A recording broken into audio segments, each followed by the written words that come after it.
Evangelho de Jesus Cristo segundo João. Naquele tempo, disse Jesus a seus discípulos: pouco tempo ainda, e não me vereis, e outra vez pouco tempo, e me vereis de novo.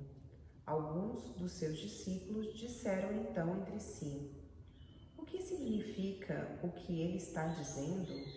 Pouco tempo e não me vereis, e outra vez pouco tempo e me vereis de novo, e eu vou para junto do Pai? Diziam, pois, o que significa esse pouco tempo? Não entendemos o que ele quer dizer. Jesus compreendeu que eles queriam interrogá-lo. Então disse-lhe: estais discutindo entre vós, porque eu disse: pouco tempo e já não me vereis, e outra vez pouco tempo e me vereis? Em verdade eu vos digo, vós chorareis e vos lamentareis, mas o mundo se alegrará. Vós ficareis tristes, mas a vossa tristeza se transformará em alegria. Palavra da salvação. Meus irmãos e minhas irmãs, paz e bem, um bom dia para todos vocês. O discurso de Jesus sobre a sua partida vai se tornando sempre mais intenso. Eu gostaria tanto de que nós fizéssemos um esforço para entrarmos no coração, no sentimento destes homens que, jovens, muito jovens, os apóstolos, abandonaram a vida que tinham, aquilo que tinham, as possibilidades que tinham para seguir Jesus.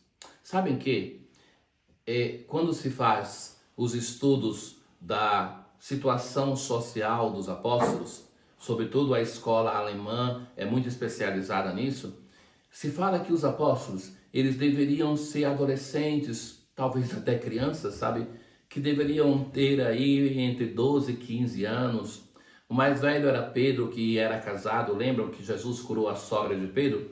Mas todos eles eram muito pequenos, crianças então. E nós pensamos adultos, né? São representados na pintura homens de barba, homens feitos. Isso já podia ter acontecido depois da morte de Jesus, quando chegam à morte, ao martírio, a doarem a vida pelo Senhor. Mas na verdade eram muito jovens. E por que se imagina isso, que eram muito jovens? Porque naquele tempo não se vivia muito tempo.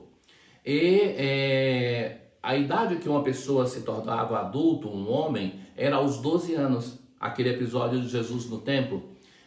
Que era a última vez que, com 12 anos, então, a última vez que se ia na peregrinação ao templo, a peregrinação anual, e o menino ele poderia ir na caravana da mãe ou na caravana do pai. Lembram que José e Maria depois não sabiam onde estava Jesus, ele fica esquecido no templo, porque poderia pela última vez voltar com a mãe ou com o pai. Depois ele ia na caravana sempre dos homens. Então, eles eram jovens e eles, nesse momento, eles se sentem com uma profunda tristeza da separação do mestre. O que vai ser da vida deles? O mestre já anunciou que vai morrer. O Judas Iscariotes já saiu da ceia e foi para entregar o Senhor. Então, Jesus começa esse discurso que é sempre mais insistente sobre a dimensão da partida. E hoje no Evangelho, Jesus vai usar uma expressão assim: pouco tempo ainda e já não me vereis, e outra vez pouco tempo e me vereis de novo. Ora, então o que quer dizer isso? Não me vereis ou me vereis? Então, em teologia, nós dizemos uma expressão assim: já e ainda não. A redenção, a escatologia já aconteceu na nossa vida. O reino de Deus já aconteceu, porque o Senhor se encarnou, o Senhor anunciou o reino através de palavras, através de milagres. A igreja é um sinal deste reino. Então o reino de Deus já aconteceu, mas o reino de Deus também é uma realidade que ainda nós estamos na espera da sua realização definitiva, com a parousia, com a volta do Filho de Deus. Então Jesus faz esse discurso de que um pouco ainda e já não me vereis, e mais um pouco e me vereis de novo. E os discípulos começam então a se interrogar: o que ele está dizendo?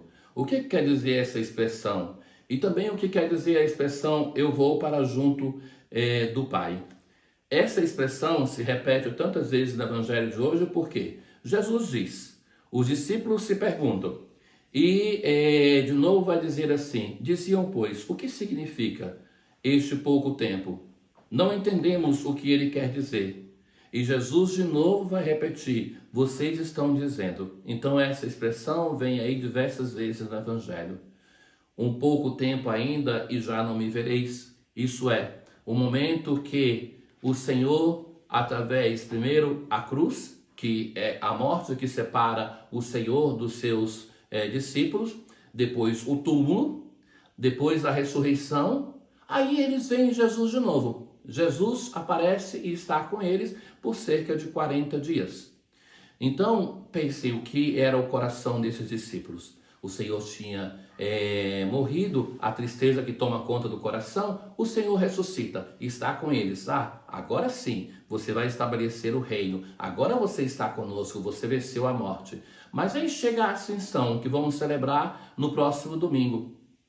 E a Ascensão, queridos, nós celebramos como uma solenidade. Tem uma importância que nós, no dia da Ascensão, vamos refletir sobre isso, mas tem uma dimensão de tristeza, porque aquele mestre que de novo retoma a vida, agora vai para longe dos seus discípulos. Então, mais o tempo vocês me vereis, mais o tempo vocês não me vereis de novo, mas aí é que nasce uma nova presença definitiva, um salto de qualidade no modo de ser a presença de Jesus. Porque aquele Jesus que estava limitado no tempo e no espaço, que quando estava na sinagoga naquele momento e não estava no templo, quando estava no templo, não estava na beira do lago, quando estava na beira do lago, e que a limitação, como todos nós temos, do tempo e do espaço, faz com que nós possamos estar somente naquele lugar, naquela hora. É a limitação nossa que nós vivemos e que Jesus, no mistério da encarnação, também tem essa limitação. Agora, o que acontece a partir da ascensão é que Jesus vai cumprir aquilo que ele nos prometeu, que aonde 2 ou mais estiverem reunidos no seu nome, ele vai estar no meio deles. Então, Jesus não está mais presente de um modo físico ligado a um lugar e a um tempo, mas a cada vez que a comunidade se reúne para celebrar a liturgia, é ele que se faz presente. É ele que está presente no ministro, na assembleia, no pão, no vinho, nos sacramentos, nos sacramentais. É ele que anima o coração, que aquece o coração com a palavra de Deus quando nós lemos a palavra de Deus. É o Senhor que está presente no irmão que nós amamos, ou que até não amamos bastante, mas que ele continua presente. É ele que está presente no santo, no pecador, que está presente aqui ou que está presente na China ou na África, em qualquer lugar.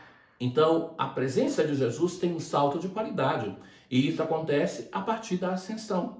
E isso é a ação do Espírito Santo também no meio da comunidade. Jesus vai concluir o evangelho de hoje dizendo: vós chorareis e vos lamentareis, mas o mundo se alegrará. Aquilo que está para acontecer no evangelho de João, se recordem, tem uma separação muito acentuada entre o mundo que luta contra Deus e Deus com os seus discípulos, que vivem no mundo, mas não são do mundo. O mundo aqui, no evangelho de João, não é a criação, mas a força que luta contra Deus. Jesus vai dizer que aquilo que vai acontecer, tudo isso que ele falava de morte, de ascensão, os discípulos vão chorar, mas o mundo vai se alegrar, porque vai pensar assim: nos livramos deste homem que nos atrapalhava. Vós ficareis tristes, mas a vossa tristeza se transformará em alegria. É essa a alegria que nos dá a promessa do Senhor. Nós temos Jesus presente de um modo forte e transformador. E essa presença nós o temos porque é o Espírito Santo que age em nós e na igreja para que essa presença de Jesus seja eficaz. Quando nós celebramos, quando nos reunimos em comunidade, quando deixamos que a força do Espírito de Deus aqueça e transforme o nosso coração. Um bom dia para cada um de vocês e que seja esse dia denso da presença do nosso Deus. O Senhor esteja convosco, Ele está no meio de nós. Abençoe-vos o Deus Todo-Poderoso, o Pai, o Filho e o Espírito Santo. Paz.